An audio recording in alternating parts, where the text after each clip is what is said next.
한국은행에서 금통위에서 기준금리를 연 3.5%로 지금 동결을 했고요. 올 1월에 한번 0.25% 인상을 하고 그 이후에는 계속 연달아서 2월, 4월, 5월, 이번에 7월까지 연속 동결을 이제 선택을 했는데요. 이러다 보니까 4번이나 이렇게 연달아서 동결을 한다라는 거는 이제 남은 거는 금리 인하가 아닐까. 그러면서 그 금리 인하에 대한 그 기대감이 속속 나오고 있는 상황입니다. 자, 하지만 한국은행 총재는 기대하지 말아라. 당분간은 금리 인하 기대 안 하는 게 좋다. 연말까지 상황을 보면서 조정을 할 수가 있다라고 또 이야기를 했습니다. 자, 이렇게 금리 인하 곧 하지 않을까라고 생각을 이렇게 이야기를 하시는 분들은 총 3가지의 이유가 있는데요. 일단은 4번이나 연속 동결을 했기 때문에 이쯤에서는 금리 인하를 하지 않을까라는 그런 기대 심리가 있는 거고, 또 한편으로는 요즘 또 이제 새마을금고 그 예금 인출 그런 사건과 그리고 또 이제 부동산 PF 이게 또 이제 부실과 관련돼서 그런 금융 불안하니까 요거 좀 금리를 인상하면 좀 어렵지 않냐. 거기다가 요즘 또 경기 침체로 인해서 그 자영업자분들의 그 대출 그 연체 위험률이 아주 급증을 했다고 합니다. 그러다 보니까 그 연체 규모도 늘어나고 있고 그거에 대한 부담감이 늘어나면서 어떻게 보면 좀 금리 인하를 좀 시행을 해야 되지 않을까? 라는 의견이 있었고요. 또 이 한은 총재님 같이 금리 인상 가능성을 좀 열어두고 있다라고 하는 그 이유는 반대로. 그렇죠. 반대죠. 금리 인하 아니야. 인상할 수도 있어. 왜? 마음 놓지 마. 그렇죠. 마음 놓지 마. 긴장해. 왜? 금리 인상 그 가능성을 열어놓은 이유는 지금 인플레이션이 현재 지금 6월 달에 그 한국 소비자 물가 상승률이 오히려 그 전달에 비해서 2%대로 좀 내렸어요. 그래서 그 물가 상승률이 좀 이제 낮은 상태로 돼 있는데 이게 정말 그 물가 상승률이 전체적으로 다 떨어진 게 아니라 이 석유값이 확 떨어지면서 그걸로 인한 영향으로 인해서 일시적인 현상이 될 수도 있고 이게 오히려 앞으로는 인플레이션 우려가 지속될 수 있다라는 그걸 좀 우려하는 부분이 있었고 여기다가 지금 현재 한국의 그 금리가 3.5% 동결을 해서 근데 미국 금리가 얼마죠? 5% 넘잖아요. 그렇죠. 5점 몇 프로? 5.25? 오, 좋습니다. 역시. 아니, 나 몰라? 나 아시아의 너구루. 모르겠다. 너구루라서. 영국 편집. 지금 한국의 금리는 3.5%인데 지금 미국 금리가 5.25%이다 보니까 지금 금리 차가 1.75%까지 지금 나죠. 벌어져 있어요. 여기다가 현재 지금 또 미국은 앞으로 금리를 한 번 더 인상을 할 수도 있다라는 그런 이야기까지 나오고 있다 보니까 이게 한 번 더 인상을 하면 거의 뭐 2%까지 금리 차가 날 수 있으니 이건 또 어떤 걸 의미하냐면 이 외화, 달러가 유출될 수 있는 그런 우려가 있기 때문에 금리가 인상할 수가 있다라는 거를 말씀하시는 거고 여기에다가 지금 가계부채가 상당히 늘어나는데요. 그 증가 속도가 아주 급격하게 그 속도가 아주 빠르게 늘어나고 있어요. 이러다 보니까 여기에다가 만약에 금리 인하를 더 해버리면 이 가계부채가 더 많이 늘어나지 않을까. 지금 동결인 상태에서도 가계부채가 아주 급격하게 늘어나는데 여기에 인하까지 해버리면 그 가계부채의 그 규모가 더 크게 늘어날 거라는 그런 우려가 또 좀 섞여 있는 부분이 있어서 이렇게 지금 2가지의 이렇게 의견이 나타나고 있습니다. 자, 어쨌든 지금 현재 한국은행 총재는 당분간의 그런 금리 인하는 기대하지 말아라. 아직 지금 상황이 그렇게 금리 인하할 정도로 상황이 좋은 건 아니다라고 하는데요. 그럼 얼마나 상황이 안 좋길래 지금 이렇게 우려를 하는 걸까? 지금 금리 인상도 막지 못했다. 가계부채가 지금 우리나라가 세계 3위에 해당이 된다고 합니다. 진짜 큰일 났다 이거 진짜. 뭐 빚지고 사는 게 뭐 익숙합니다. 뭐 이런 이야기까지 나올 정도로 지금 오히려 가계대출 비율이 상당히 지금 우리나라만 봤을 때뿐만 아니라 어떻게 보면 지금 그 다른 나라와 비교했을 때도 높은 수준을 유지하고 있다라고 볼 수가 있는데요. 은행 주담대가 지금 3년 4개월 만에 최대폭으로 증가를 했다고 합니다. 특히나 이제 6월 달에 지난달에 가계대출 증가폭이 2021년 9월이면은 그때 한참 그 부동산 시장이 좀 뜨거웠을 때예요. 어느 정도 상승을 하고 있을 때였는데 그때 이후로 지금 1년 9개월 만에 가장 큰 폭으로 가계대출이 늘어났다라는 거죠. 왜 그랬을까? 특히나 이 가계대출이 주택담보대출을 중심으로 해서 가계대출이 크게 늘어났다고 합니다. 자, 주요국 대비 일단 그 가계부채 비율을 아까 우리가 가계부채 비율이 세계 3위라고 했잖아요. 여기서 보니까 1위가 스위스, 그 다음에 호주, 한국이 이제 세 번째 가계부채 세계 3위를 랭킹을 하고 있는데 뭐 보통 저희가 뭐 OECD 뭐 조사하면은 대부분 뭐 1등 아니면 2등을 차지하는 그런 경우가 있는데 뭐 3등 정도면 뭐 양호한 게 아닌가라고 생각을 할 수도 있죠. 그냥 OECD를 하지 말아라.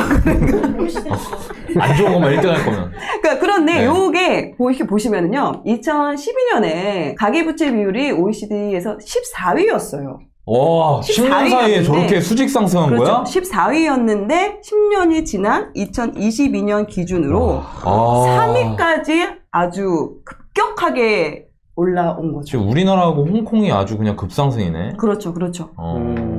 그러니까 이게 지금 너무나 빠른 속도로 그 규모가 늘어나고 있다는 데에 대해서 좀 우려를 하고 있는 상황입니다. 자, 요거 보면은요, 지금 현재 요 파란색을 보면은 위에 이 파란색이 주택담보대출, 주담대이고요. 그리고 요 아래쪽이 뭐 신용대출 같은 거 요거 섞어서 기타 대출로 이렇게 표시가 되는데, 지금 올해 1월 달에 인상을 한번 했습니다. 금리 인상을. 그리고 2월부터 동결을 하기 시작했는데, 2월, 3월, 4월, 5월, 6월 동결을 하니까 바로 어때요? 주담대 늘어나? 그 규모가 훅 올라가죠. 아주 훅 올라갑니다. 금리 인하한 것도 아니야. 그냥 동결을 했을 뿐인데도 이 규모가 확 올라가고 오히려 기타 대출, 뭐 신용대출이나 이런 부분은 감소를 하죠. 물론 6월 달에 살짝 늘어나긴 했지만 그 부분은 감소를 하고 주담대가 아주 급격하게 늘어난 걸 볼 수가 있고요. 이 수준이 지금 어느 수준이냐면 아까 앞에서 말씀드린 것처럼 2021년 9월 그러니까 이제 부동산 그 시장이 되게 좀 뜨거웠을 때 그때 그 규모랑 그 이후에 이제 지금이 가장 많이 늘어난 거죠. 자, 근데 여기서 보면은 약간 그 2021년도하고 현재하고 좀 다른 부분이 2021년 이쪽 9월 달에는 주담대도 늘어났지만 기타 대출 또한 상당히 많았어요. 이는 주담대도 사람들이 많이 빌렸고 그런 신용대출 이런 것도 많이 빌렸는데 아무래도 2021년이면은 거의 진짜 영끌 많은 분들이 좀 영끌을 하는 그런 상황이었고 주담대뿐만이 아니라 신용대출까지 받아서 집을 매수하는 그런 분위기였던 거고요. 그리고 신용대출이 이제 주식도 많이 하셨어요. 맞아요. 그렇죠. 주식도 많이 네, 하시고. 저 때가 이제 그래서 신용대출, 주택담보대출이야 뭐 집을 사는데 쓰는 거지만 신용대출은 주식 투자 목적으로도 많이 신용매수 하시는 분들도 되게 많았고 그러면서 이제 저 때 늘었는데 지금은 또 신용대출은 그래도 계속 맞아요. 줄어들고 줄어드네요. 있어요. 여전히 계속 줄어드네요. 그러니까 네. 뭐 신용대출까지 받아서 뭐 그 집을 매수한다거나 이런 분위기는 좀 아닌 상황인 거죠. 네. 이렇게 지금 주담대가 늘어나고 있다. 그리고 그 규모가 아주 급격하게 늘어나고 있는 상황이고 잔액 또한 그 규모가 꽤 큰 편이다라고 지금 결론을 지을 수 있고요. 자, 그런데 우리가 보통 주담대를 집을 매수하는 거로만 일반적으로 생각을 하는데 맞아요. 일반적으로. 실제적으로 요즘 뭐가 문제죠? 역전세나. 역전세가 2년 전과 다른 점은 역전세가 심하다는 맞습니다. 거죠. 2년 전에는 아주 그 전세가도 급등을 비쌌지. 했던 그딴 시기였고 지금은 2년 전보다 그 전세가가 많이 빠지면서 올해 역전세가 되게 심화가 되었고 그러다 보니 이제 임대인들 집주인들이 이제 그 주담대로 전세 퇴거자금 대출을 받아서 세입자의 보증금을 이제 내주게 되는 그런 상황이다 보니까 이게 꼭 집을 매수하는 주담대뿐만이 아니라 이렇게 전세 퇴거자금, 빚내서 전세금을 돌려주는 이 역전세에 따른 또 영향으로 지금 2년 새 5조가 넘게 급증을 했다고 합니다. 퇴거자금 대출로만. 물론 어느 정도 그 집을 매수하는 거래량도 있으면서 그 주담대를 활용해서 집을 매수하신 분도 있지만 또 많은 부분이 이 전세 퇴거자금 대출로 인해서 이 사용하고 있는 부분도 있다는 거죠. 지금 현재 이금융권 대출하고 신용대출들은 지금 줄어들고 있는데 반해 그 은행권의 주택담보대출은 지난 그 6월 달에만 7조가 늘어났다고 합니다. 7조. 자, 부동산 거래가 활발했던 2년 전이죠. 2021년 9월 이후 정말 최대로 가장 많은 폭으로 증가를 했던 거고요. 근데 아직 금리 인하 시작도 안 했는데 지금 금리 동결 물론 저 안에는 주택을 실질적으로 매수하신 분들도 꽤 많으실 거예요. 거기다가 뭐 대출 규제를 완화시키기도 했고 특례 보금자리론 이런 또 이제 대출이 이제 시행이 되면서 그걸 활용해서 집을 매수하신 분들이 그래도 있는데 그럼에도 불구하고 아직 좀 금리가 높은 상황인데 3.5%면 근데 왜 사람들은 이 높은 금리에도 불구하고 왜 계속 집을 사고 있는 걸까? 궁금할 수밖에 없죠. 집값 오른다. 슬슬 고개를 드는 집값 바닥론의 이야기가 지금 나오고 있습니다. 강남권을 중심으로 이 집값 바닥론이 지금 계속해서 확대되고 있는데 이 부동산 시장이 뜨거웠던 그 2년 전 2021년 그 가격을 넘어서는 신고가로 거래가 속속속 되면서 이거 지금 바닥이다. 이제 지금 반등을 하겠구나라는 그런 기대 심리가 지금 나오고 있고요. 이게 지금 이러다 보니까 그 전문가들도 약간 양쪽으로 그 의견이 좀 분분해지고 있는 상황이에요. 아니다. 아직은 그래도 여전히 금리가 높고 그리고 또 향후에 또 금리가 오를 수도 있고 그리고 지금 거래가 되고 있긴 하지만 예전에 비해서 그 거래량이 그렇게 많은 편이 아니다. 이런 의견으로 아직 반등을 상승을 논하기에는 좀 어렵다라는 의견이 있고 아니야 지금 급매물 다 소진되고 그러면서 금액을 이렇게 높게 나오는 이런 호가 매물들도 거래가 되면서 가격이 올라가고 있어 이어서 상승할 거야 라는 이야기가 이렇게 분분해서 나오고 있는 상황입니다. 근데 이게 서울뿐만이 아니라 전국의 아파트도 지금 상승세로 돌아서고 있는 거예요. 그러니까 각 지역별로 선호 지역들, 그 지역에서 사람들이 좋아하고 저기 가격이 내리면 좀 사야지 하는 그런 단지들이 간헐적으로 이렇게 상승을 하고 있고 거래가 되고 있으면서 지금 지역적으로도 전국적으로도 상승을 하고 있는 부분인 거고 자 결국엔 이런 거죠. 그래 뭐 오르고 내리고 어느 정도의 부침은 있지만 결국에는 뭐 오르는 거 아니야? 특히나 서울에 있는 이 아파트는 안전자산이니까 이참에 가격도 어느 정도 조정도 됐겠다. 대출도 어느 정도 완화를 해줘서 할 수 있겠다 하면은 이때 또 매수를 하자라는 그런 또 의견들이 많이 있었던 것 같습니다. 요거도 이렇게 이게 또 왜냐면 지금 현재 집값이 이게 지금 반등인 건지 아니면 더 떨어질지 그럼에도 또 불안하신 분들이 있잖아요. 이거 집을 사야 되는지 말아야 되는지 나도 지금 저렇게 움직여야 되는지 여러분 요거 캡처해 주십시오. 캡처하셔가지고 네. 저렇게 뚱뚱한가요 제가? 너구르의 미래네요. 관리 잘해야겠네요. 주변에서 이런 이야기도 많이 듣지 않나요? 지금 막 이렇게 네. 반등이 시작되고 있는 것 같기도 하고 네. 또 한편으로는 또 남들 주변에서 또 이제 매수를 하고 있으니까 나도 지금 사야 되냐 이런 또 이야기를 많이 하실 것 같아요. 많이 듣죠. 그렇죠. 많이 듣는데 제가 이전 콘텐츠에서도 얘기했고 제가 항상 얘기하지만 당신 집이 필요하고 당신이 이 집을 정말로 이렇게 무리하지 않는 선에서 내 집을 마련할 수 있다면 저는 집이 필요하다면 사는 게 맞다고 생각한다고 얘기해요. 근데 대부분 제가 느끼는 감정은 어떤 거냐면 대부분이 집을 사고 싶냐 물어보면 사고 싶대요. 집이 필요하냐 물어보면 필요하대요. 그래서 뭘 살 거야? 라고 해서 가져오는 거는 그 사람한테 무리인 집들이에요. 그런 경우가 대부분이에요.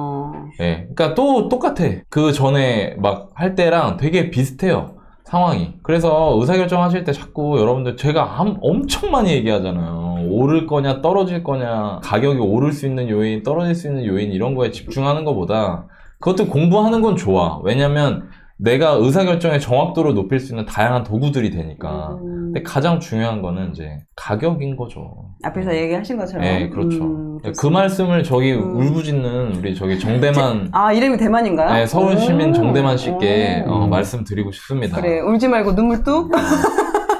가격이 네가 적당한지. 네, 상투 잡힌 대만이래요. 네, 제가 말을 오래 못해요. 살이 쪄가지고. 네, 그렇게 말씀드리고 싶습니다. 많은 분들이 근데 그런 생각 하죠. 걱정을 하죠. 이러다가, 알지만, 또 모르잖아요. 이게 오르는지 떨어지는지. 이러다 버스 떠나는 거 아닌가. 이게 지금이 이제 무릎이라서, 이게 또 무릎에 잡을 수 있는 마지막 기회라고, 그렇게 생각하는 또 사람들이 또 있을 수밖에 없어요. 자, 조급해지는 이때, 또 지금 가계대출이 늘어나고 있잖아요. 잔액도 늘어나고 있고, 급격하게. 빠르게 늘고 있는데 가계대출 이 증감률하고 실제 그 집값의 그런 상관관계에 대해서 새벽보기님이 월급제기부자들 그 카페에 네이버 카페 칼럼을 써놓으셨더라고요. 맞아요. 네, 그래서 토스하겠습니다. 네, 그거에 대해서 새벽보기님이 칼럼을 써주신 거를 한번 이렇게 설명을 해주시면 공부를 열심히 이해하는데 아주 했었더라고요. 도움이 될 것 네. 같습니다. 제가 예전에 이거 글을 쓸 때가 한 1년? 1년 반 정도 전인 것 맞아요, 같아요. 맞아요. 그때 한참 그 대출 규제할 21년, 때? 네. 아까 그 21년 9월이라고 그때 막 늘어나가지고 맞아요. 한창 뜨거울 때였고 이 글을 쓴 그 계기가 그때 이제 가계대출이 막 늘어나면서 이제 대출을 이제 해주지 않는다. 맞아. 이런 그 정부 정책이 나왔던 때였어요. 이제 그러다 보니까 사람들이 집은 너무 갖고 싶어 하는데 대출이 안 나오니까 정책이 실행되기 전에 이제 빠르게 집을 사고 싶어 하기도 하고 이거 어떻게 해야 되냐 이런 얘기가 있어서 제가 그때 그 여기 보시면 주담대 증감률이라고 해서 전년 대비 증감률을 본 겁니다. 그래서 여기 오른쪽, 오른쪽의 숫자가 이 증감률, 전년 대비 증감률을 보여주는 그래프고요. 보라색. 그리고 이 연두색 전국 매매 지수예요. 그리고 요 빨간색이 이제 수도권. 저희는 수도권을 좀 더 중점적으로 보면 되는데 그 이유가 아무래도 전국 단위에 비해서 수도권이 훨씬 더 사람들이 갖고 싶어 하다 보니까 맞아요. 가수요가 좀 많잖아요. 갖고 싶어 하는 사람이 많고 그러다 보니까 이 가격 차이가 확확 벌어지는 걸 더 우리가 이 현상을 이해하기 쉬워서 이 빨간색을 좀 더 보시면은 이해하기가 좀 편하실 것 같아요. 생각보다 상관관계는 되게 그냥 간단해요. 집값이 오르면 대출도 같이 올라요. 집값이 이렇게 만만해 보이겠지만 사실 천천히 우하향하는 거거든요. 그때는 압도적으로 지금 대출이 이렇게 떨어지는 걸 볼 수 있어요. 그리고 다시 턴을 하면 또 올라가고 또 턴하면 올라가고 이때도 장난 아니죠. 이때가 저희가 지금 최근 상승장일 때거든요. 이때 확 올라가는 거 볼 수, 이렇게 압도적으로 올라가는 걸 볼 수 있고요. 그리고 여기 이때마다 지금 제가 말씀드리고 싶었던 거는 대출이 확 올라갈 때마다 이 대출에 대한 그 정부의 규제가 나와요. 그래서 05년 때는 생각보다 그 정책의 종류는 다 비슷비슷해요. 그래서 뭐 대출 이제 추가 대출 안 해주겠다. 그리고 이때 06년에 처음에 나왔던 거죠. 그 DTI 40% 상한 적용을 하겠다. 투기지역. 그리고 07년 1월에는 이 차주, 대출 받는 사람이죠. 평가 의무화하겠다. 우리 이제 DTI, DSI, 이때 이제 초기 모델이 나온 거예요. 그리고 16년 11월에는 이때는 이제 전매 제한 기간 연장하기도 하고, 심사 가이드라서 조금 더 대출을 어렵게 해주겠다. 이런 얘기고요. 다시 이제 이렇게 쭉 내려오면서 급증할 때죠. 살짝 움직일 때. 이때가 18년이 되게 정책이 되게 종합 선물 세트처럼 나온 그 시기거든요. 그때 이제 또 대책이 또 한 번 나와요. 그래서 이거를 간략하게 정리하자면 사실 정부는 가계대출이 막 급격하게 오르는 걸 원하지 않아요. 원하지 않고 그 이유는 아무래도 대출이 늘게 되면 이자가 늘어나겠죠. 그렇죠. 이자가 늘어나게 되면 가처분 소득이 이제 줄어들잖아요. 이자를 많이 내야 되니까. 그럼 가처분 소득이 우리가 돈이 없다는 얘기잖아요. 그럼 돈이 없게 되면 어떻게 되죠? 돈을 쓸 수가 없죠. 그렇죠. 소비를 일단 줄여야죠. 네, 소비를 줄여야 되잖아요. 그러면 이제 경제 활성화가 떨어지고, 경제 활성도가 떨어져서 경기가 안 좋아지면 다시금 이 집값이 떨어질 수 있잖아요. 그러면 그게 또 은행의 부실로 이어지게 되거든요. 은행의 부실로 이어지게 되면 또 굉장한 자본주의 시스템에서 큰 위기가 되기 때문에 정부는 항상 이렇게 집값이 오를 때마다 가계대출이 올랐고 그 가계대출을 막기 위해서 뭐 대출이나 혹은 이렇게 정책 같은 여러 가지 방법을 씁니다. 근데 지금은 어떠냐? 지금은 아직 뭐 가계대출이 이제 급격하게 늘긴 했지만 아직은 그 정부 정책이 아까 말씀해 주신 것처럼 대출이 완화되고 있고 아직 새로운 뭔가 정책이 나오지 않는 상황이에요.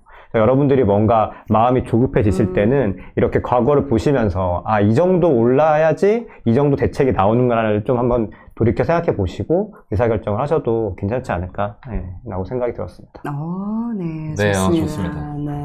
네. 이게 오해를 막기 위해서 그러니까 여러분들께 메시지를 이 콘텐츠를 통해서 여러분들이 주담대 올라가는구나, 이제 집값도 올라가겠네, 주담대 증가율 여기도 올라갈 때 집값이 올라갔으니까 집값이 올라가겠네, 나 빨리 사야 되나? 여러분 빨리 집 사세요. 이런 게 아니에요. 지금 그게 아니고 아까도 말씀드렸다시피 지금 현재 시점에 코크님 잠깐 얘기했는데 지금 현재 시점에 주담대 증가율이 과거와 다른 부분이 딱 하나 있어요. 그게 뭐냐면 역전세에 대응하기 위한 전세 퇴거자금 대출이 굉장히 많이 포함되어 있다는 맞아요. 겁니다. 그 네. 주담대에.